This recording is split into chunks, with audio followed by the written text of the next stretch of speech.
yeah, so 4th of July, have all this, most of the suppressors I have. I think this might be all of my cans at this point. And I just want to have a little chat with you guys about what you think about these so far. So starting from left to right, this is actually a Shadow Silencers Octamax, they're calling it, but this is actually kind of a special new one. So this is actually a 46 caliber can, and it is a beefy, beefy boy. Now the cool thing about this is that it actually has all these different segments. And I'll show you some of the baffles here on the inside. I don't know if you're allowed to show these flashlight housings on YouTube or not, because I don't do much live streaming, so we'll see. But the baffles are pretty sweet. They actually got these little holes throughout them, so they're somewhat flow-through. They won't fully flow through until you put a flow-through end cap on, but they're very low back pressure, which is a big bonus. Now, the fun thing is that I throw this on my 45 caliber Strybog, which I can't touch, but it is up here, right here on the bench. I threw this on the 45 caliber Strybog, and this is a lot of fun to shoot. There was an unfortunate raccoon who tried to eat my daughter's cat the other night that learned that. So pretty sweet there. Now, this is my oldest can. This is the Dead Air Sandman S.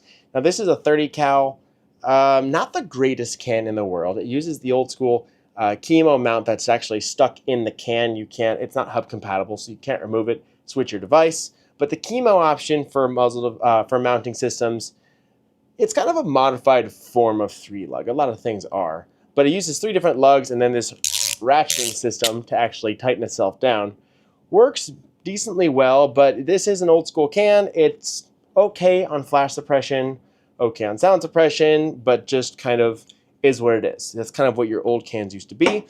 Moving down, actually, let's stay in the rifle category for a while. We'll reconfigure these. Now, this one is very interesting. This is an anechoic 30L suppressor. This one is probably, other than these the Shadow Silencers, this is one of my biggest cans. However, it's also one of my lightest. This guy is actually all titanium baffles, everything. And then I'm rocking the new Breeklock 3Q, I believe it's called. It's their new QD system. This is, I can't show it because these confounded live streams will get banned. But this uses one of the quickest QD systems I've seen. You basically slide it on and there's a bit of a spring, kind of like a old school MP5 3-lug. You basically pull in a little and turn, and that sucker's on. Very cool. About half the weight, maybe even less, than the chemo muzzle device system. So it's pretty neat that you're able to have such the quickest quick detach system and ultra lightweight. Now, one of the biggest perks, in my opinion, is that the muzzle devices through Breeklock are actually only like $55, where a lot of the chemo ones and other ones range around $90 to $130. So it's a big bonus to me, especially if you shoot a lot and just switching systems, you're going to have to outfit all your guns. If you're not already married to a system, the Breeklock's pretty stinking cool. So that's the 30L, and this is actually very flow through, but I have a solid end cap in there for shooting a little extra quiet with subsonic 300 blackout.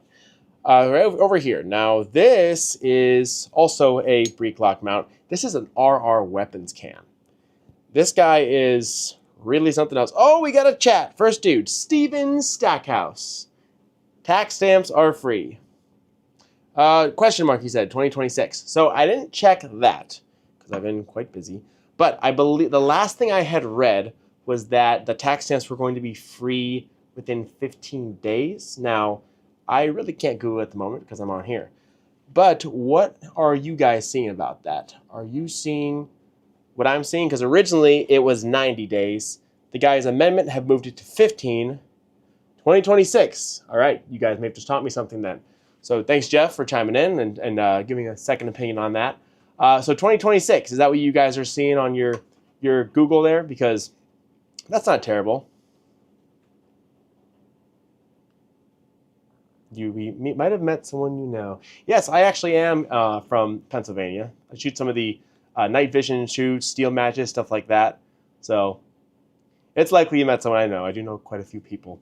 Yeah, so 2026. The question is, all this time, there's a lot of cans, like these little 22 cans that are, they're cheap, but if you're buying like a $200 can and you got to pay $200 stamp, it really puts a damper on it. So are we all going to go out and just go ham on cheap suppressors now? Because I have a feeling that I am, and I have a few companies that I've talked to that really have good options. Per Reddit and Silencer Shop, that's what I read. Oh, sweet. Thanks, Jeff. I appreciate that. Cool. So 2026 is the word. I was really hoping it was 15 days, like I had read before they amended it a bunch. So I was holding out onto that, because I think I do have a few cans coming from North Reach Manufacturing. Pretty cool stuff. So you're seeing the same thing I am. Backlog. So I'm going to get off these cans for a bit. We can talk about these later. What do you guys think is going to actually happen? So the NFA is going to have their stamps, and everyone who's been not wanting to pay a $200 stamp is going to be rushing in. Now, there's still going to be guys who are wanting to stay off the registry, which I totally get. A little late for myself. So first question is the ATF going to just bog back down to the old wait times where it takes a year? Because I think this guy, this little guy from Replicator or Double R suppressors, I think this is like 2 days, something like that. So the question is it going to go back to taking forever? The other one is, what's going to happen on the manufacturing side? Because if everyone and their mother starts buying these cans, it might be hard to find them. I know that my personal opinion is that Dead Air, Silencer Co., all of the really cliche big name cans, like this guy here, I think that everyone's going to go to them and they're going to get sold out ASAP. But where we're going to win is you've got anechoic, and this anechoic, you've got RRs, JK Armament. I have a feeling that a lot of these smaller guys are going to rise up, and just like Steven said there, probably drive prices down. I think that they're going to hold until demand starts dropping, good old-fashioned supply and demand. But I think that it's going to be a really interesting dynamic. Agreed. It will help us eventually, Jeff. So here's my thoughts in the, let's say, the grand scheme. And this comes from me really not being part of that side of this. First we get no tax stamp. From now to 2026, these suppressor companies are going to take an absolute hit, which is a shame because a lot of them are really good dudes and they make their livelihood off of this. So basically all of us are going to be waiting until next year to buy our cans, right? Then 2026 hits, stamps are free, and boom, we're all going to rush in, pick up the cans we've been waiting for, and just clean house on all these companies. I think at that point, I think all their prices are still going to be close to the same. I would imagine, though, that after a while of it just rolling down the line, I would imagine that it's going to start diving bombing because their competition is going to be so heavy with so many people buying them. They're probably going to get cheaper. So here's another angle I've kind of been considering with this. If you don't have to pay for a stamp, it's not a big deal. And I don't know how long it's going to be until we just get rid of them entirely because the NFA sucks. But the question is, do they need to make all these indestructible cans? Like the Sandman is an absolute monster. I think I have 10,000 rounds through this particular can. RR Weapons, I met them at SHOT Show. They had one that they put 12,000 rounds through it in a 1 week span, which was quite astounding for me. Just belt fed after belt fed. They had the thing glowing at like 1,500 degrees, which is insane for any can. So we don't need to make ultra heavy, overbuilt, and last lifetime cans if the stamp's free. So the question is, can you go ultra? Yep, disposable cans. That's what I was thinking of. So you got disposable cans. You can go ultra cheap with materials, ultra lightweight, max performance at the cost of longevity. Not a bad idea. And there's already a company who has done this. I can't quite remember their name. They were at GunCon in Ohio. What they had was let's see if I can pull it up. What they had was it was a hub in the rear, just a little serialized portion of, I think it was aluminum.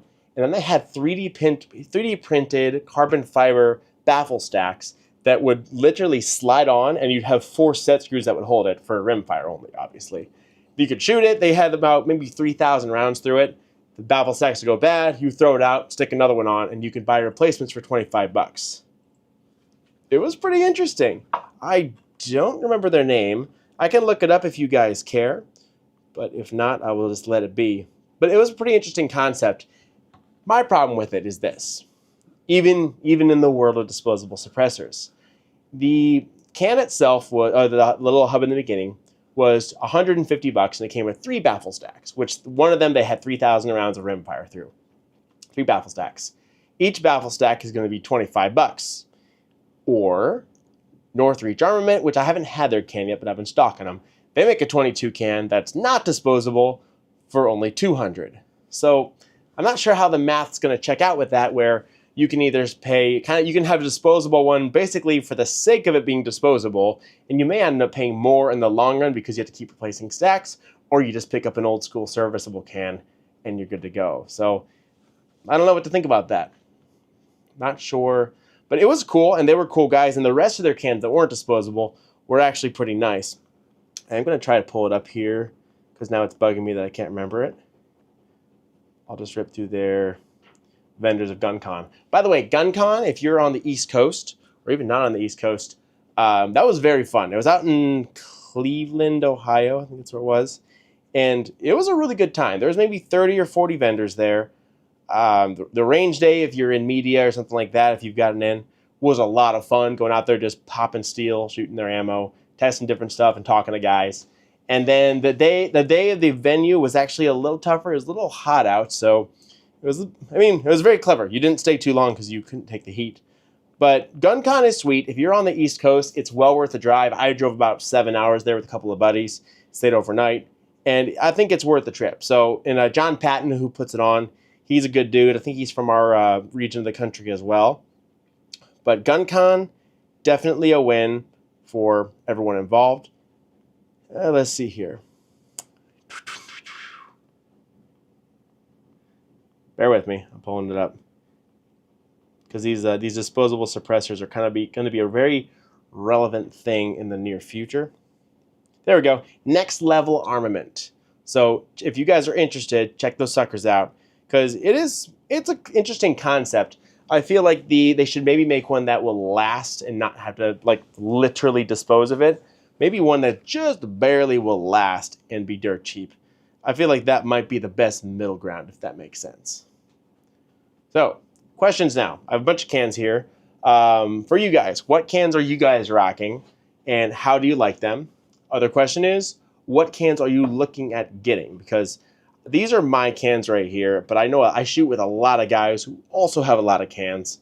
So I've kind of been around when it comes to this kind of thing, if that makes any sense to you guys. Let's see here. What does this even mean? Good deal. Sweet. Also, I appreciate you guys hanging in here on the live stream. This is, in fact, my first one. All right, so, Jeff, you have a RC2 Rugged Obsidian and an Oculus. Nice. Now, Ruggeds, surprisingly, I actually don't have a Rugged, but a good friend of mine I shoot with a lot does. And he actually seems to like it quite a bit. All right, Steven, sweet, dead air. The Mask 22, very nice. And 9mm if they get cheaper. All right, sweet. So that's a good point, Steven. So multi-cal suppressors. This whole tax stamp thing might do away with a lot of that because you can shave off your $200. Now, predating the whole tax stamp deletion, well, not the tax stamp, the fee that is, I kind of had a school of thought. There's the schools of thoughts where it's a one can do all. Then you've got the guy who is like one can per gun, and then there's me where I do, if you're limited funds, I would do 3 cans. The first one is optional, rimfire, 5.7, 22, serviceable, cheap ammo. Just owning this will probably save you money because you can shoot for cheap. Rimfire can, 1, maybe optional. Second one, I would say a pistol can. And the way you decide that is, are you going to shoot 45 at all? If yes, get a 45 can. If not, 9mm. There, I would go with I went with a JK Armament, something like that. Cheaper, about $600. And this is, configurable. You can shrink the sucker all the way down to being about that big, which is pretty sweet. And then the third one, I would just get a 30 cal rifle can. So if you're gonna be somewhat multi-cal, you've got 30 cal that covers your 5.56, 7.62, 39, 308, all that stuff. Your PCC can, which is 9mm, Might be able to go on a pistol if you shrink it down a little lighter with a Nelson device, then rimfire. I feel like, without being too bougie and obnoxious, that might be an interesting way to go about it. So let me know what you guys think about that theory. Even in light of deleting the tax stamps, that 3 cans might cover everything. Oh, sweet, Stephen. Thanks for agreeing. So Baffle Strike. Hold on, my screen's a little far right. Baffle Strike with Obsidian. Oh, my fault. They were awesome. Got it fixed fast. That's good to know. I actually do like hearing that stuff because there are companies that like to boast their warranty, and then when things go wrong, they want to try and shift it back on you, which is honestly a bit shady, you know? Now, I have had Baffle Strikes before. Not entirely my fault. It was actually a bad direct mount of sorts. The threads were wrong. Now, I actually did an alignment rod, and it came out the end clear, but I forget what it was. Maybe it wasn't that. It was a while back. I think the first baffle in the can was actually misshapen a little bit. So the alignment rod came clean out to the end, but the first baffle was shifted over. Then it would hit the bullet and glance it off. It was quite the experience, but it was a very hard can, and it was just barely nicking it, so it wasn't a catastrophic failure. But it was something to think about, because we were getting POI shift of like 8 inches at like 20 yards. And it was just outrageous. So that's something. I'm gonna roll back into these cans here. We started from left going right. So far, if you got in the live stream a little later, we went through the Shadow Silencers Octamax, which this one's going to be getting a change of name and a little bit of structure in the near future. This one's a little bit of a like a beta test. They were pretty cool. They actually put my channel name on it, which I thought was sweet. So we went through that. Went through the Dead Air Sandman S30 cal, and then the Anechoic. The next one we're going to go with the RR. Now, RR weapons. I actually met these guys at SHOT Show. These guys are super cool. Like some of them are my favorite dudes who went out there. Next time I go out there, I'm planning to go out to dinner with them and everything, because they were just awesome dudes, which makes me really want a company to succeed. So this guy is actually kind of like how they do some of the Inconel cans with the 3D printing, but it's not really Inconel. So they use the additive manufacturing and 3D printing, which is a very neat technology. I was not familiar with it. I'll get a little closer here so you guys can kind of see how she looks. Now there's your flow-through ports. Now this is, according to them, a 0 back pressure can. It's called the Ventus 556. So the Ventus 556 is built with additive manufacturing, and the material is crazy. So they hired 3 like PhD metallurgist type guys, which sounds like some kind of wizard to me. I don't know why. And they designed this material. Now this material is supposed to be like 3 times stronger than Inconel, which Inconel is already one of the strongest suppressor materials. But the biggest thing is the temperature rating on these is nuts. So their max temperature rating is 1800 degrees, which is ridiculous. So if you look at blacksmith forging, like glowing cherry red, I believe, is around 950 degrees. So if you imagine this rocking at up to 18 is nuts. While we were there, they actually had one on display, and the one they had there had 12,000 rounds through it. They put that through it in a 1-week span, all with belt feds, just to see if they could break it. And it was sitting there completely fine, no issues. So very impressive cans. They are about $1,100, which is, it's not cheap by any means, but it is a really good can. One note I will say is that this is very flow through. Like if you adjust your gas on your AR and you've got your ejection pattern, put this on, it won't even change it. It'll be right about in the same spot. So I would say close to 0 measurable back pressure. What's interesting about it is it's a little bit flashy. It's not flashy all the time though. So when you're shooting, you get your first round pop, which is normal for a lot of cans, and you get a little fireball. And then you're shooting and you're good. Then like the 8th round, you'll get another fireball. Then it's good. And when it's good, it's basically like 0 flash. Like one of the best cans for flash suppression, but every now and then it just puts out this enormous fireball. If you know what causes that, I would like to know, because there's a lot of guesses, speculation, some people say maybe it's unburnt powder built up, unburnt gases. I really don't know, but it's kind of crazy that it's just randomly goes through. But I will say though, aside from the flash suppression, This is the best can I've ever had. Extremely quiet. Like, it's kind of a debate if you need ear pro or not. I know you do because 556 is supersonic, but this one's quiet enough where you start to wonder if it's necessary. Now, back to our chat. Jeff, you used a booster and didn't know you needed a fixed mount on the HK MP5. I did the same thing one time, but I got lucky. When I was much newer to guns, I had my Osprey 45 can, and I put it on the old direct blowback Strybog, and I did not know that about either, and I had a Nelson device, so it was just popping back and forth on there while shooting. I think the only thing that saved me is that it's a 45 can, and I was shooting 9mm, so I had a little extra clearance. So you're not an idiot, or we're both idiots. One of those two options, which is fine. You have the HKSP5, not even a clone. Whew. It's very pinky up. I just shot one of those at over the weekend at GunCon. It was kind of fun to shoot a legit MP5 from HK. Oh yeah, yep. Osprey is in fact the one can I regret. No offense if you got this, or maybe some offense. I absolutely hate the Osprey, and I will tell you why, if you guys so desire. The Osprey this is the Osprey K, so it is the shorter one. Even at that, some of the best sound suppression for pistols. A little clear wire pulling gel in there as well, because it's got this big belly in the bottom, and it's freaking quiet. No complaints there. Where the complaints come in are with everything that makes the Osprey, which is kind of funny. What it is, being that this is not a circle, you now have to orient it. You can't just spin it on and it'd be fine because it's a circle. So you now have to orient it, which makes you need this mechanism.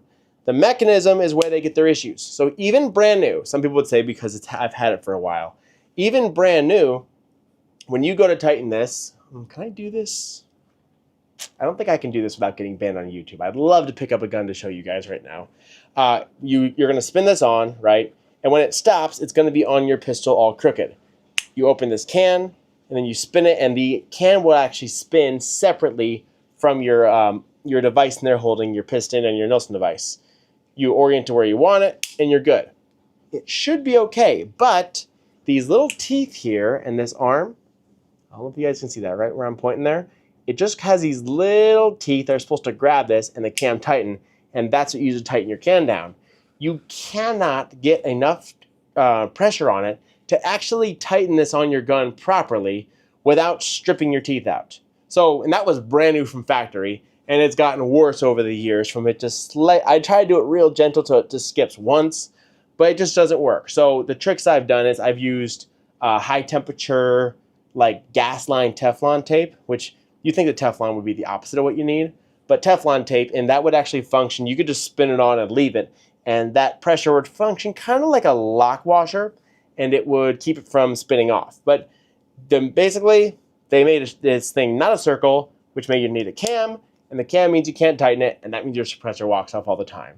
And that's the first reason I hate the Osprey. Second reason is that if you try to put it on a pistol, let me see I can do a little maneuvering back here outside the screen, maybe. With the X300 right here, you can try to get it on, and it actually hits the X300 when you're spinning it on. So anytime your flashlight goes past your muzzle, you can't get this dang thing on. So I 100% hate this thing. Ooh, the Stinger 9 enters the chat. That's exciting. That's a man of culture. And your name is, sorry, my screen's a little low. Oh, we're all waiting. Jeff, Mr. James, something. Yeah, the Stinger 9. I don't know if you guys have seen it in person. Have you guys seen it in person or just online?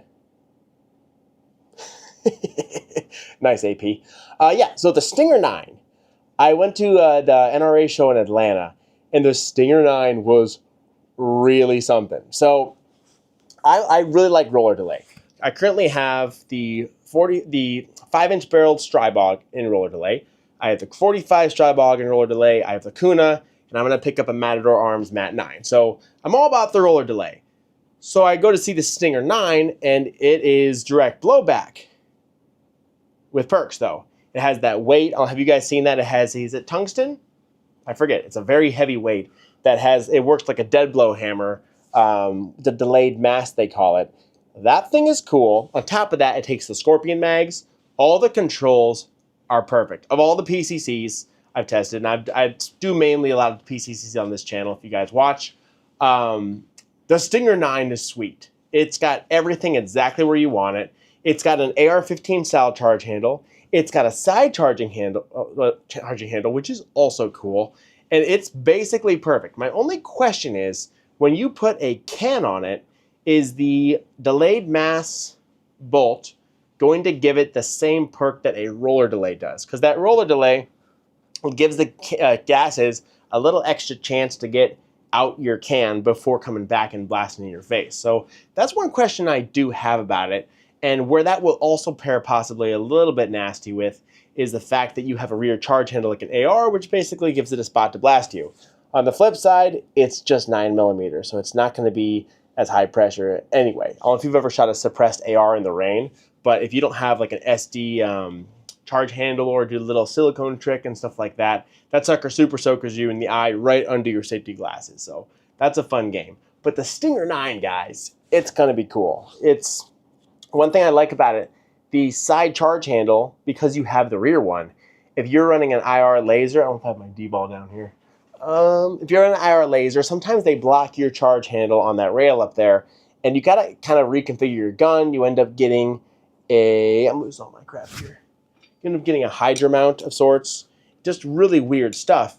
But if you can use your rear charging handle, you can build it into a night gun, take your charge handle out the side, and then you're completely good. It's pretty sweet. Release date for it, I don't know. So we have been talking with them. We're trying to get our hands on one to get some information on it, see what's going on, compare it against the Strybog, Huna, and Mat 9 from Matador Arms. I don't have the time yet for it. I will let you guys know as soon as I know, and as soon as they let me know when I can let people know. But the Stinger 9 is going to be cool, and if you're holding out for it, it may not be a bad move. On that note, with the Stinger and waiting for stuff, have you guys looked at the Matador Arms new Mat 9 roller delay? Because I just shot that sucker, and that thing is really cool. On top of being roller delay, it basically uses the same exact system as the Strybog and Kuna, although the Kuna changed the system a little bit. The biggest thing is with all these PCCs, we all argue about the mags. Glock guys want their Glock mags. People who are familiar with the Scorpion want Scorpion mags. Old people want the Colt mags, which do work quite well, I must say, and stuff like that. So the Mat 9 roller delay is actually built where you can get different lowers. You can slap it on a standard AR9 lower and use Glock mags. They make one that uses the, what's that thing called? The Stanzen mag? It's this big tube down the front. It almost looks like an air rifle. It can use that with 50 rounds. They make a lower for MP5 mags. MP5, Glock. Scorpion's in the works. That's coming soon. Colt and SIG P320 mags. So like basically the debate of what mags you can use for your PCC have been solved by Matador Arms. Now on top of that, they're actually super good dudes. Like very good dudes. I think it's a dad and two sons that own it. So, and it's all American made. Like, and they're pumped about it. They're not just like in it for, yeah, we're all in it for the money. If you're in manufacturing, it's a business. But like when you talk to them, they actually like this stuff. They're not just building it, trying to sell it. It's cool when the people who own a company actually shoot competitions and do this stuff because they know what we want, because it's the same stuff they want. Yeah, so Matador Arms, check that sucker out. And yeah, see, Jeff, you know what's up. You know exactly what's up. They don't have the Scorpion one yet, but they will. I believe they're working on it. I don't have too much information on that, but that is in the works because they know that we want the Scorpion mag and they want to give the people what the people want. So pretty cool there. Gerald, something like that. I might be retarded. What do you think about the SIG SLH 762 Ti can? I can't say I've tried it. I have not been on the SIG stuff for a while now. I'm a little behind. Now, I do know SIG has some good cans, and they have some really crappy red dots and nice red dots, so I'm not going to say I know something where I don't. I'm not super familiar with it, but I will look into that at some point and see if I can get a hold of one. Might be cool. Maybe I'm missing out on something cool. Do you have one, or are you shopping for one, is my question.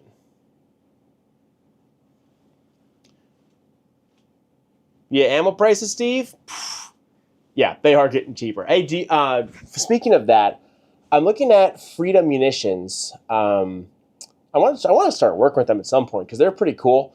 They actually have a little life hack if you are shooting suppressed. Their 147 grain 9mm reman are always subsonic. And back when I used to reload, I learned that in the reloading book. If you get 147 grain 9, it's almost always subsonic. But their reman ones are basically, they're the same quality as you would buy like specialty suppressor ammo to be real quiet. You go to Free Munitions, reman section, 147 grain 9. I think it's like 23 cents a shot, and it is so quiet. That, little bit of wire pulling gel, and you can really knock those decibels down. I will say a little disclaimer, real G's don't chase decibels. Being super quiet isn't really the main purpose, although it is very fun. It's more about flash suppression and a lot of other things. But if you want to chase decibels, that's the right way to do it. 147 grain 9 is super quiet. I would venture to say it's probably a little more quiet than 300 Blackout subs. And that's really saying something because 300 Blackout is kind of the go-to golden standard at the moment. So suppressor rounds. So there's some new ones too. Speaking of ammo, what do you guys think about these other ones like 8.6 Blackout, people doing like subsonic 4570, which is kind of funny to me, into lever guns, 300, then there's 300 Blackout, obviously. 45 ACP suppresses decently well. It's not as quiet as the subsonic 9mm because it's a little beefier, but it's 45 ACP is pretty fun to suppress. I had that in the Strybog. There was a very unfortunate raccoon that met his demise due to my 45 cam the other night. Steven there, you're saying ammo prices are definitely getting cheaper. Do you think they're going to keep going down, or should we just consider the current market a blessing? So, I will say, personal experience. Every time ammo gets cheap, I go, oh, it's cheap, I'll wait for it to go down. I always wait too long, I don't stock up quite enough, or I keep stocking up and I keep burning through all of it because I shoot a lot of ammo. And then I always get bit, something crashes quick. Last time was COVID hit real hard, and everything is gone, and there I am missing the boat. So I will say, when it's cheap, if you have the means, and I know we don't always have the means, things break, trees fall on your HVAC units. It actually missed mine, but it was close. If you have the means, buy a sufficient amount, whatever that is. It's going to be different for everyone. I think that there's a lot of debate about how much ammo you should store for emergencies, but also if you shoot 2 or 3 times a week, which sometimes I shoot 2 or 3 times a week, sometimes I shoot like every other month, depending on just when I can get there. I do have a life outside of guns, sometimes. But depending on how much you shoot, for the fun side of it, you might want to stock up on a bunch. But as far as survival-wise, stuff like that, apocalypse-type stocking, I don't know what the number would be. What's actually your guys' opinion on that? What do you think would be the safe amount of ammo you would have? Because I have my own thought on it, but I'm curious to what everyone else would say. Here we go, Mr. James. 8.6 is teetering on the edge of being a wildcat, which I'm hesitant to get on board with. Interesting. I'm not going to lie, I've been looking into it a little bit, but I haven't researched enough to even know what you just said. But it is going to be cool. The Robinson Armament makes a pretty cool rifle that takes the 8.6 Blackout. I kind of want to mess around with one because it's a short stroke piston. It's got a modular barrel, kind of like the brand's supposed to have with replacements, only they actually sell replacements. So I'm considering picking one up in 8.6 Blackout, but I do know it's crapping expensive to shoot. Let's see here. HJW7. Dude, you gotta change your name. That's something, but it must be easier to say if it was a word. Not looking forward to having to file all these Form 4s for customers after the first. Oh, I didn't think about that. Being a gun shop owner is going to be a rough time when these stamps go through. Stamps for days. I mean, if it's your shop, you're going to make a crap ton in processing fees. It's what, $50 to $100 depending on the shop. I mean, that's going to be pretty cool for the owners, and I like supporting the local guys, so that'd be neat. But that is a funny point that I did not consider. If you're an FFL owner, you're gonna have to hire a full-time guy just to fill out Form 4s. Let's see here. For cost of availability, avoid 8 points. Yeah, I agree. Avoiding 8.6 blackout. The thing is, there's a lot of rounds that I would like to get into. Like I looked at 50 AE, 450 Bushmaster, just for the heck of it a lot. Then I look at the price of the ammo and I'm like, I'm not going to shoot that. I'll go shoot 3,000 rounds 9mm with no problem, but I don't want to buy a weird round like that. And 300 blackout, I will say, I'm finally on board with 300 blackout. I always said that if it ever got close to 5.56 prices, I'd hop on it. And every now and then, it's not like the cheapest and cheapest, 5.56 is always a little cheaper, but every now and then you start to see them sway back and forth. Like 300 blackout is not bad now. So what I did do, I don't know if you guys can see it up on the wall here. Yeah, right here. So this is actually a PSA Jackal with an 8-inch barrel. I will say, the Jackal's not too bad. I don't have a ton through it, but I got enough to know that it runs fine. And I do know it doesn't like running dry. It just needs to be oiled. But the Jackal, this is an 8-inch Jackal from PSA. And then I dropped it in a A3 Industries bullpup conversion, which was pretty cool. And now I have a 300 blackout that's about the size of a P90, if not a little smaller. This sucker actually groups about 1 inch at 100 yards, which is not bad for something you could fit under like a suit coat, Secret Service style. It's pretty neat. But now that 300 blackout's cheaper, I can kind of justify building that. And if I want to, I can actually just pop these 3 pins, throw this back on the Jackal lower, and have a normal configured firearm. However, all my optics are going to be way in the front, which is a little freaky weird. But kind of something there. So maybe 8.6 blackout, if it grows, will someday grow up to be like 300 blackout and be affordable, and we could shoot it. So I'm not sure. I'm not sure how I feel about that, but I feel like it'd be fun. Yeah, you're right, dude, with the strange name. No one is going to buy until the new year. I mean, I probably will because I am making videos on them and stuff like that. It's kind of something I do. This isn't my full-time job. I'm an industrial and utility electrician by trade, but like I want to keep getting cans and trying them out. It's like my hobby, my passion, what I do. So I'll probably keep rolling. But even I'm kind of like, should I just wait? So I feel like there's going to be a major calm before the storm, which is a shame for a lot of these suppressor companies because a bunch of them are like, they got like a couple machines in like a pole barn or garage. So they're going to take a huge hit. Hopefully they build stuff besides suppressors to hold them over. I don't know. It's going to be an interesting game. So now back to the NFA. Tax stamps are going to be 0 for suppressors, short barrel rifles, and short barrel shotguns. Which reminds me, I have this silly JTS Chinese junk AK shotgun up here. How fun would it be to cut that barrel super short and then put an FRT, an AK FRT in it, and then a suppressor on the end? And you'd have a potentially very fast-firing, short-barreled AK suppressed shotgun. It'd be the most obnoxious thing in the world if it works, because it is kind of garbage. It cycles. It cycles quite well, I'll say that. But I don't know how long it will continue to cycle. That'd be a fun little hobby. But anyway, I lost my train of thought. I'm sorry. NFA. So they're talking now that they're going to do lawsuits to try to get rid of the registry now completely. The question is, why? Because there's something to do with the tax being very tight-knit with the stamp, where without the tax, they don't even have an argument to have a registry at all. I'm not a legal guy, obviously. But check out like Second Amendment Foundation. I do like them. Like Adam Crouch, their lawyer there. There's a lot of really good dudes at Second Amendment Foundation. Those guys, they'll figure all that stuff out. But I'm curious of how that battle is going to go. I know there's already lawsuits getting ready to be fired off from a lot of these different organizations about that. So I'm very curious of what the outcome is going to be. Because, I mean, this is a huge win. This is the biggest Second Amendment win in my lifetime, for sure. I don't think I've seen anything this big come across. It was huge. It's the biggest win we've had. Everyone's going to be talking about it. That was free. So, yeah, I don't know. It's I'm curious to see what happens because like now it's like I'm looking at stuff up here like, okay, I could make my shotgun shorter. You could do all kinds of stuff. It's like we're getting the freedom we were supposed to have. All right, so let's see here. It doesn't be requiring them to have it faster. Yeah, there's nothing. You say there's nothing. Guy with strange name. I'm sorry, I can't see it. HJW7.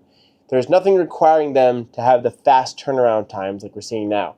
Interesting. I actually thought there was something with Congress putting pressure on them to be faster, or was that just some politician trying to flex?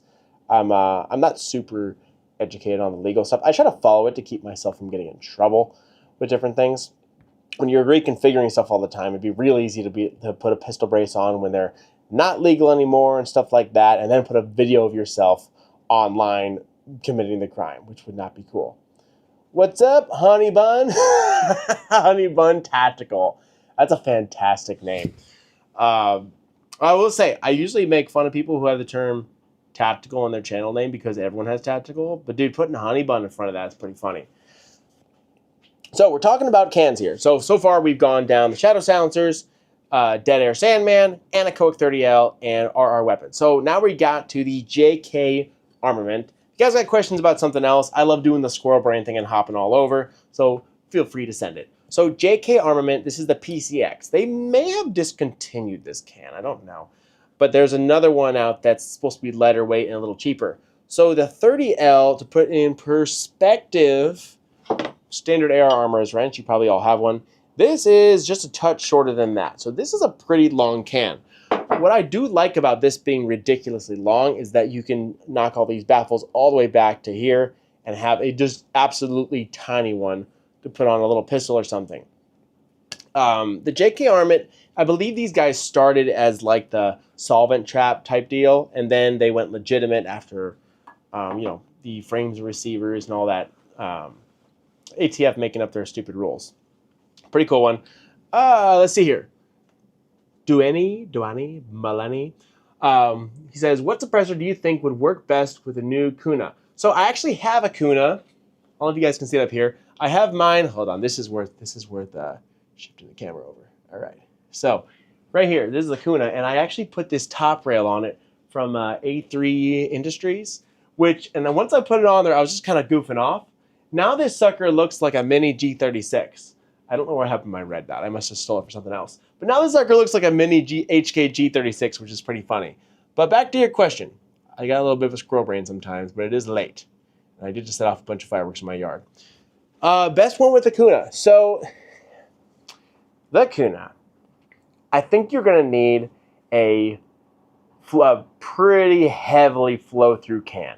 Because I'm experiencing a decent amount of troubles with the Kuna, and I didn't get sent it or anything. I actually just went out and bought one because I wanted one. Well, actually, I impulse bought it because I saw it at my gun shop, and it was there. I was there. One thing led to another, and now I have a Kuna. So, like, I went out, and I was like, oh, this is sweet. I'm going to have it next to my Strybog. I'll set the Strybog up for one purpose, like night vision. I'll set the Kuna up for PDW. It's going to be cool. Well, I get, like, 200 rounds in suppressed with the PCX can, which is a full back pressure can. I get about 200 rounds in, and like my follower goes down and just stops coming up. You take this out and shake it, all your bullets go flying everywhere. And I'm like, what the heck? So I switched to the other mag, because I was actually shooting back and forth. So I switched to the other one, same thing happens. So like it's getting to the point where every time I get to the last 3 rounds, it jams up and gets stuck. So what I don't know what the dilemma is. I don't know if it's hanging up on something near the top. It all looks like the same all the way up. But it seems to be fine the entire mag. You get to the last 3 rounds, and it was a guaranteed jam. So, like, I tried sticking some sandpaper in here and smoothing it out, and it's just not great. So, oiling it does help it for a while, but it's kind of crazy that you even need to do that. So, I don't know. The Kuna is something to think about, but it only happens suppressed because it gets dirtier. My personal, uneducated opinion on it is that I believe that the extra back pressure is getting this dirty, obviously, but I think that's only putting kind of a exclamation point on an existing problem. I think the core problem is that these mags get dirty and don't run dirty, and the suppressor is just making that happen quicker. So what the suppressor does in 200 rounds, I wonder if after 2,000 rounds unsuppressed, if that's going to cause the same thing. I don't know. The confusing part is that there's a ton of people online who are quite passionate about this gun. I don't know what the deal is. I think they need to get red pilled or something. Springfield did some serious MK Ultra with their marketing on it. And they get very upset, but I got 3,000 rounds to mine with no problems. And I'm like, that's great. Like, happy for you. But I'm wondering if it's QC now. Sorry, you got me on a rabbit trail. I wonder if it's QC issues. So on that note, though, all that to say, I think you're going to want a very low back pressure can to try and keep gunk out of your chambers, your receiver, your lower, and your mags. Any back pressure can will work. I'm very partial to these RRs, like I was talking about before. We had this is the Ventus 556. They had the Ventus 9, and you don't feel any back pressure from it. It does, everything seems to go out the front, and it's pretty sweet. So that might be the option. It is like $1,100, so there's that. Other options you can go through flow through there is Shadow Silencers, newer company. These are known to be very, very cool. They have these really deep grooves between their baffle stacks, so they dissipate a ton of heat, but they make a lot of flow through cans. I would say, honestly, that you don't need to buy very expensive cans anymore. I learned that buying a lot of cans and shooting a bunch of different ones, that for the most part, you're not going to break them. Like, you can, if you do something crazy maybe, but they don't really wear out. Even my crappy Osprey that I hate with all my heart and soul, it's been like, I've had it for like a decade. And this sucker is still, I mean, it still works. The gears in the back suck, but I imagine if I sent it to them, they might replace it. Well, they probably will replace it. I say I should try that instead of talking crap about it all the time. But yeah, I mean, they might replace it, but even my worst can is still working after a decade. So I think that like just whatever can you would get that is flow through would be pretty good. Back into the comments. We got a dude named Crayon Eater. That's a fantastic name. Mr. James, let's see what Crayon Eater says, just because he has a good name. RR Ventus 9, full flow through, 0 back pressure. Yeah, that's the one. That is the one. And that's a real G who knows what that is, because that's a pretty new company. Not many people are going to know what that is. The Ventus they're pretty sweet cans. Like I talked about before, if you're later on the live stream, my 556 one is flashy as can be, but is the most quiet can I've ever shot. I wish I could show you here, but there's actually an internal section of baffles and then an exterior one that goes down like a lot of flow through cans. But they have this crazy printed, like it looks legit like a labyrinth. So the gas has to flow through all of that before it makes it out the end. And it actually functions like a giant baffle on the outside of the can. Super quiet, but very flashy. So that's something to keep in mind. And if you're choosing flasher silence, you might want to go with choosing silence. I'm sorry, flash suppression, because real G's don't chase decibels. A very wise man once said that. No, I said that. Anyway, back to the questions here. Mr. James, is the suppressor fouling issue entire mag related or also a gun issue for the Kuna? I think it's just the mag. I would venture to say that everything from here, which is the line between the upper and lower, up on the Kuna is great. The barrel, the bolt, even the roller delay lockup, they have a little added portion that the Strybog did not have. It's kind of self-contained. It doesn't fall out when you take it apart in the field. The roller, it's pretty sweet. The lower portion of the Kuna is kind of sucky. The trigger is kind of fast. It's pretty fast, but it's not an AR trigger. You can't change it. So you gotta be, if you don't like it, you're just stuck with it. The mag releases are all right. The bolt release is all right. The safety is, I don't know if it's hot garbage, but it's definitely warm garbage. You can turn it off and fire quickly with just your thumb, which is the most important thing. But you cannot reactivate with your thumb. You have to use your index finger on this side to reactivate the safety, which I have mixed feelings about, because if you need to take your finger off the trigger anyway to be safe for a high index and hit it, it's kind of all in one. On the flip side, if you're used to running AR and always using your thumb, now you have a muscle memory that's not going to work. So I don't know. There's a lot of debate about that as well. I personally don't like the safety on it. I think that an AR would be good. But the other one is that the mags don't drop free. You kind of have to strip them. Being curved, it seems like if you're level with the gun and you drop it, they don't come out. If you tilt down, they drop nice because of the curve, if that makes sense. Or you got to shake them out or strip them. So I don't know. I feel like the Kuna it really has its good points. but I also feel like it needs a little bit of work. If you guys are following it at all, the Nexus, I think it's called Nexus is the company, they're making a Nexus lower for it that takes Scorpion mags, which is sweet, and they're also designing a super safety for it. Now, I will say that roller delayed 9mm suppressed with a super safety will be a lot of fun, but the lower is like $355, and that's before you even get a super safety, so that's a pretty substantial hit to make a gun, usable and take a good mag. That's something. Now, I will say the Strybog, I also put about a $300 lower on them, the Lingle aluminum lower, so you can take AR grips and safeties and triggers. But the Strybog does work without that lower. It's a huge improvement to have the Lingle lower, but the Strybog will function well with the factory one. All right, back to our chat here. This is a fun chat. Maybe I'll do these live streams more often. Where the Kuna Kool-Aid is concerned, I think a lot of people like the Strybog A3 concept, but there are doubts about Grand Power. That's fair. Now, I've actually been on the Strybog, not team, I've been following the Strybog story since they were a straight up dumpster fire. If you care about the history of it, it's Gen 1 was a direct blowback with a reciprocating charge handle with mags that didn't work and a gun that didn't cycle. I don't know how you get past your R&D with a gun that doesn't even cycle. It's beyond me. They claim that American ammo isn't as hot as European ammo. I don't know. Maybe it's true. After that, they made the charge handle non-reciprocating and changed the mag to a steel follower because the feed lips were allegedly cracking. That worked pretty well for me. That's where I had gotten the game. I was non-reciprocating charge handle, steel feed lips, and it worked pretty well. I shot a buddy's roller delayed version when it came out, sold my direct blowback the next day because the roller delayed was that nice.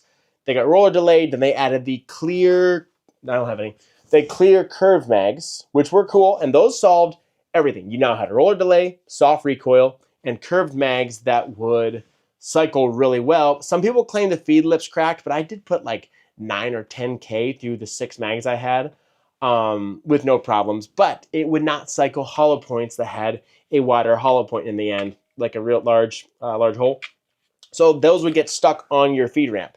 Now, they went back, they milled out a little section of the gun, and they watched it with a high-speed camera to see what was hanging up, and they came out with a final global ordnance iteration of these, and these are the black curved mags. Now, these have fixed the geometry where now you can cycle everything. I had a pack from the same hollow points that I found used to jam with my old mags, put them in here, and they all ran. Basically, the Strybog has gone through many generations, and they have gone many generations of mags and guns and stuff, and they are now at the point where it's a really good firearm. My personal one, which is right here, this camo guy, this exact gun right here has about 10,000 rounds through it. All reman, all garbage, all suppressed, putting water in the suppressor, shooting in matches in the rain, just completely brutalized, and the thing runs like an absolute champ. So there's that. Back to your comment there with the Kool-Aid. That's where I think those doubts about Grand Power came from. I will say though that they didn't do the whole SIG thing, or even, I hate to say it, the CZ thing, where they build a product and then kind of abandon you. And where that comes from is the SIG MCXs, when they would come out with a new model. When they went to the what's that SIG called? The MCX starts with a V. That model. They abandoned the old ones. You can't even get barrels. If you need a barrel for an old MCX, it's like $900. CZ came out with the Bren. They talked about modular barrels you could change out. They've never sold a single standalone barrel for swaps ever from CZ. I will say that Grand Power, they seem to have their product that has issues, and they keep firing away at it. They keep fixing things. I like that. I like when you support your customers. I do not like being abandoned by a company. And if I'm abandoned once, that's going to be the last time, if that makes sense. Let's see here. HJW7. $25 mag. Wasn't too confident. That's fair. Let's see here. Crayon, you should do a video where... here we go. Crayon Eater.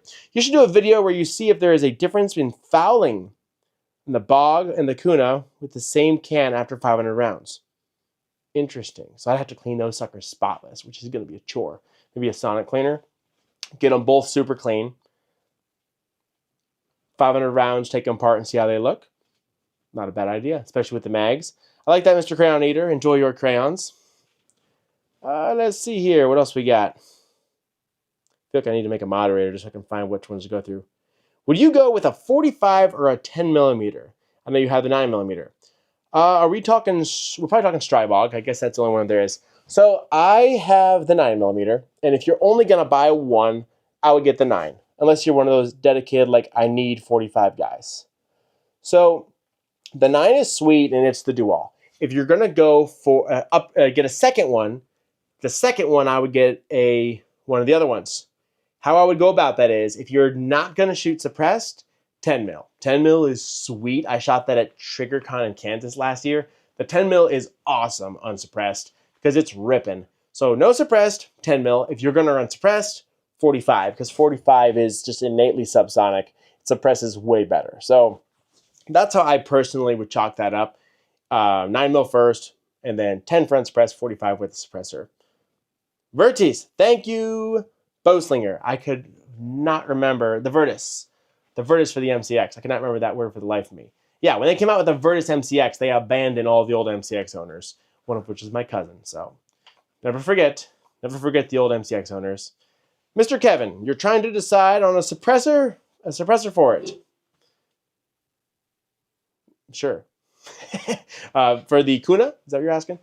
Yeah, for the Kuna, we're talking about direct flow-through suppressors, stuff like that. I got a little derailed in my thoughts here. So back to the topic, if you're a little new to the chat, this started out talking about the suppressors, the eliminated tax stamp, well, not the stamp itself, but the $200 part. It is now reduced to a grand total of 0, and that's going to be effective in 2026. And we're talking about what cans we would get and so on. So here's the thoughts on this. Hold on a second there. I think that I've been focusing on suppressors, and that might be one of the biggest things, but I almost am more excited about SBRs. Because, like, a lot of times I won't put a suppressor on a full-length rifle. It just gets too long and kind of obnoxious. So I feel like if we go with a lot of shorter stuff, it's just kind of meshed really well. Now, one thing to know, I don't know if you guys know this, I learned this a little later on. I got my first SBR when I was 21, and I didn't know about the travel thing with SBRs. If you don't know this, every time you travel across state lines, you actually have to fill out like a request to travel form to the ATF of where you're going, where you're traveling from, how you're traveling, how long you're going to be there, and what you're bringing, and they have to approve it. So you can't just do like a last-minute hog hunting trip to Texas or Florida and bring your SBR. You have to completely, have it set up ahead of time, which is an absolute royal pain. So if you're going to get an SBR, make sure you know what you're getting into, because that could be a real pain in the butt. My system here is being a little funky. Hopefully you guys can still see me, because that'd be the worst. Let's see here. Let's open up our chat on the phone here so I can keep up with what's going on. Sir Squash, still have to do fingerprint on all that to get a can in 2026? Yes, I believe so. At the moment, if everything's going to be exactly what it was, but they're going to be getting rid of just the dollar amount. So you'll still go to your shop, to the kiosk, the whole deal. You just get to skip that part where you go in Silencer shop and dump $200 down a drain to finance an agent who's going to come full circle and shoot your dog. So that's the best part. The best part is no one can stop me. Anyway, so yeah, that's what's going on there. But I think the short barrel shotguns, I've never done it because I'm not a shotgun guy, but I think that's going to be a pretty fun part of this because, I'm not going to travel with one anyway. I think it'd be pretty cool. Back here, we'll get back to our wall of suppressors we've been going. Recap for new people. If you've been here the whole time, sorry, I got to recap it like the TV show with the shark. Shark, we get a recap with the whole story every time.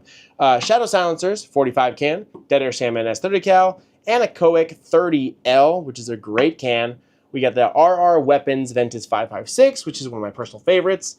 The JK Armament PCX 9mm can, which is configurable. Now, here is one of the newest ones, also from RR Weapons, or Double R, which is a great name.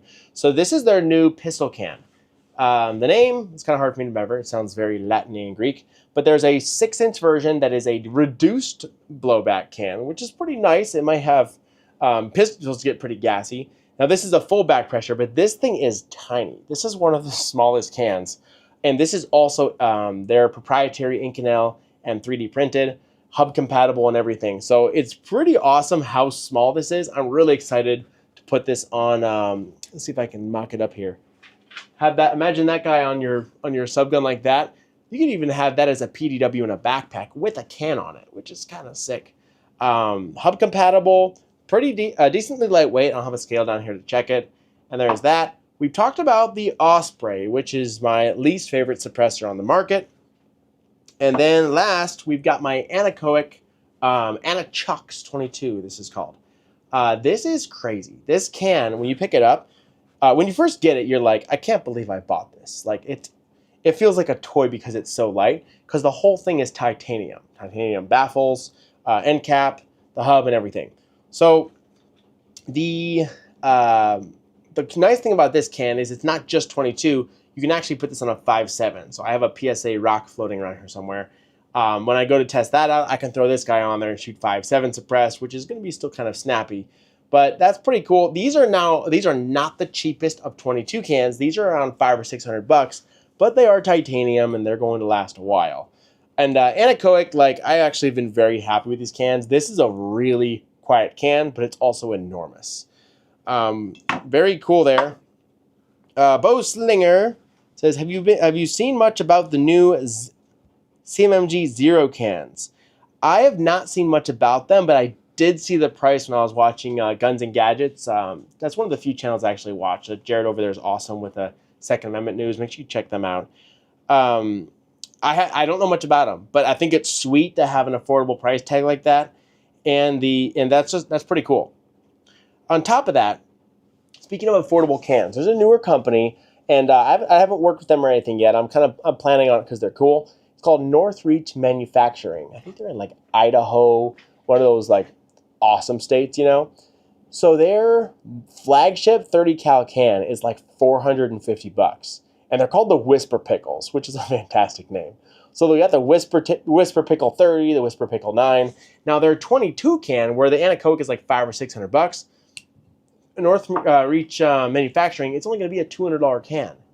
And it used to be a $200 stamp, so now you're paying $400 for that thing. So if the math checks out, now you get 50% off your can, essentially. So I'm probably going to pick one of those up because, like, I mean, you just have to. And it's like a small one or two man shop doing it. You got to support the little guys like that. Crayon Eater has struck again. He says, do you think there will be a shift from $1,200 plus super nice over-engineered cans to cheaper, more disposable business models now the $200 stamp isn't killing you? So we actually talked about this real early on when there's only about 5 people on the chat. So we can go through that again a little bit. So there's actually a new company called, let me pull it up here. I actually haven't looked up. Next Level Armament. We're out at GunCon in Ohio. John Patton from the Gun Collective put that on. By the way, whether you're in the media, gun shop owner, or just general public, GunCon is super fun. It's a little hot this year. It wasn't air conditioned. But GunCon is a really fun time. It's like $50. It includes like food and everything. Pretty cool. So make sure you check that out next year. But back to that question. I have a squirrel brain. Next Level Armament came out with a disposable-ish can. What it is you've got a rimfire can that's got a little steel hub or aluminum hub in the rear. That's your serialized portion. Then there is literally baffle stack 3D printed carbon fiber sleeves that slide over it and have 4 set screws that lock it in. Now the thing that I'm concerned about is they actually sell it to you and they give you 3 baffle stacks to start. And the fact that they give you 3 kind of tells me you're going to need 3. So it kind of tells you that it is going to go bad. It's definitely disposable. So it's $150 for the can. Additional baffle stacks are $25. The one they had there we were testing had already had 3,000 rounds through it of 22 long rifle. So that's something to consider. Now, looking at the math of it, if it's a $150 can and there's no tax stamp, not bad. You got a $25 baffle stack. If you start to need more baffle stacks, you are now over the cost of a Northreach can, which is a $200 out-the-door can. That's not going to go bad. That's serviceable. So I think it's a great idea to have the full disposable cans, but it doesn't quite pan out. Where I think that the middle ground is going to be cool And this is more my own speculation. I'm not a machinist by any means, or any of that stuff. But I think it's going to be cool that you're not going to have to build, like Cranleader said, really over-engineered. For example, the Sandman, probably have 8 to 15,000 rounds. I know it's a big range, but I don't know. Of 308, 7.62, 39, 5.56, all kinds of stuff this can, and it's fine because it's a monster, but it weighs like a full pound, which doesn't seem like a lot until it's way out here. So if you can delete that, you can delete weight on your suppressors, and you can delete brain fart. You can delete weight, and you can delete manufacturing cost. I feel like you can kind of make a not disposable, but cheaper cans that don't need to last your full lifetime because you just stamp or registered it. You might be able to go more just aluminum, which actually these shadow silencers are just aluminum. They're just fancy aluminum, fancy lad aluminum. I feel like you'll be able to cut corners, make things lighter, maybe focus more on sound suppression than just longevity of the cans. Might be pretty cool. What's the wait time? Wait time for cans right now, if you're talking about right now, is only about 2 days. The most recent can I got was this guy from RR Weapons, and I think I submitted it on like a Friday and picked it up on like that Monday or Tuesday. So working days was only like a day or two, which is pretty sweet that that's where your wait times are at. Mr. James Bloggington the third, I added the third, it's not there. I noticed that the Stinger 9 has indentions on the side that could allow for a telescoping stock that sets flush with the rear of the receiver, similar to the VNT APC-9. I'm not going to lie, I don't remember looking at that or not. I think I was too focused on like the actual delayed mass blowback and the like upper controls. I didn't focus on the rear that much. I always just assume I could put a pick rail on and call it a day. So you may be right, but I don't actually know. VFL, NRD, the wait times are sweet right now. If you still want to pay $200 stamp, which I doubt any of us are going to be doing because we all hate those 3-letter agencies. But yeah, 2 or 3 days is sweet. And I have a feeling, we talked about this earlier, I have a feeling, I can feel it in my bones, that in January, when the thing goes down, it's going to be a madhouse. I think that's from now to January. I think if that's still the date, I'm sure it'll change. I don't know. And I only know that it's the 2026 because of you guys in the chat. I haven't looked it up yet. I have a feeling that now to then, all these suppressor companies are going to take a royal hit, which is a shame because there's a ton of them that are just small family-owned companies. After that, the main ones are going to get cleaned out. Everyone's going to bomb Dead Air, Silencer Co. and them, just because they're good with the Kool-Aid and the advertising and stuff. Then I think the smaller guys are going to get cleaned out, and I would imagine the wait times are going to get crazy. I don't know if they'll be as bad as before, like a year, but I just feel like they're not going to have it. Not to mention, they're not going to have their funding, which is funny. The ATF, that is. So I have a feeling that when this goes down, manufacturing is going to be nuts. They're not going to be able to keep up. Companies that want to start a suppressor company, now's their chance because there's going to be such a market, and it's going to get wild with wait times. But I believe that at the end of this, when things start to smooth out and the supply catches up to the demand, I bet you we're going to see some crazy price drops. I bet we're going to see maybe not quality, but just the overbuilt stuff go down, like we mentioned before, and it's going to become more affordable and just a cool thing. So yeah, it's a really cool dynamic. I honestly didn't think it was going to happen. Even talking to some educated people in that space, a lot of people didn't think it was going to happen, but somehow it went back and forth and all that stuff. Old Trumpy Trump signed that sucker, and here we are. We just got to drop the whole NFA completely, and we're good to go. Bo Slinger, how do I feel about multi-caliber cans like a 36 cal? So with or without taking stamps into consideration, because you still have to buy these things even if there's no stamp. There's 3 schools of thought, I would say. And we did talk about this before. Sorry if you were already here. You'll have to hear it again. So there's the guy who wants to get one can that does everything. They're going to get like a 46 cal can, and they're going to try to put it on like their 22 cricket gun all the way up to like their, big precision rifle. That doesn't work out. I don't like any of that. That can usually doesn't do any of it right. It's a jack of all trades, master of nothing. Then you've got the guy who's alleged must have like unlimited funds, and he's just got cans for days, cans for every single spot. there's that. And obviously, if you can do that, for sure, send it. But then, so where I think you should do it, I think there's 3 cans you can do, you can get that would cover everything. First one being optional would be a rimfire can. Rimfire can for 22, 22, 5.7, all that stuff. That, just getting that is going to help your budget because you can go out and you'll want to shoot 22 more because you can shoot it cheap and you can shoot it suppressed. So 22 can, that's your first one on the list. The next one I would go with is dependent on if you shoot 9 or if you'll ever shoot 45. If you shoot 45, get something like this JK, like a PCC / maybe pistol can in 45. If you don't shoot 45, 9 will be better. That's what I have. So you got your rimfire can and 5.7. Then you've got a 9 can that you can configure down to stick on a handgun, PCCs. It's hub compatible. You can do Nielsen devices and pistons or QDs, whatever. There's that. The third can, I would say a form of 30 cal rifle can. So like an anechoic here, it's hub compatible, end cap compatible, so you can go from flow through to non-flow through, different caliber specific. So with these 3 cans, you can cover 22 and 5.7. That covers that front. The 9 can will cover, or 45, depending on what you get, because this is a 45 right here, this monster. Will cover all your PCCs and all your 9mm handguns. Not great on the handguns, it's kind of heavy, but it'll work. And suppressed handguns are a whole different thing. And the last one will be your rifle, which will cover 308, 300 Win Mag, depending on the can you get, 7.62 39, 300 Blackout, 5.56, and that covers all those fronts. So I think with 3 cans, you can cover all your bases. But I don't believe that it's the move to do it with 1 can. I think there's even memes making fun of that at this point. But I do see the draw because, I mean, money, our resources are all finite, and we don't, if we're into guns, we're probably not millionaires. That's usually how it goes. Well, maybe not. That might be a false statement. But yeah, I feel like the multi-caliber can, the 1-to-all, no one's ever happy with that. Because even the 45 or pistol ones, when I was 21, I used to shoot a SIG TAC Ops 1911 with a threaded barrel. I got the 45 for that reason, and it was just a pain ever since then.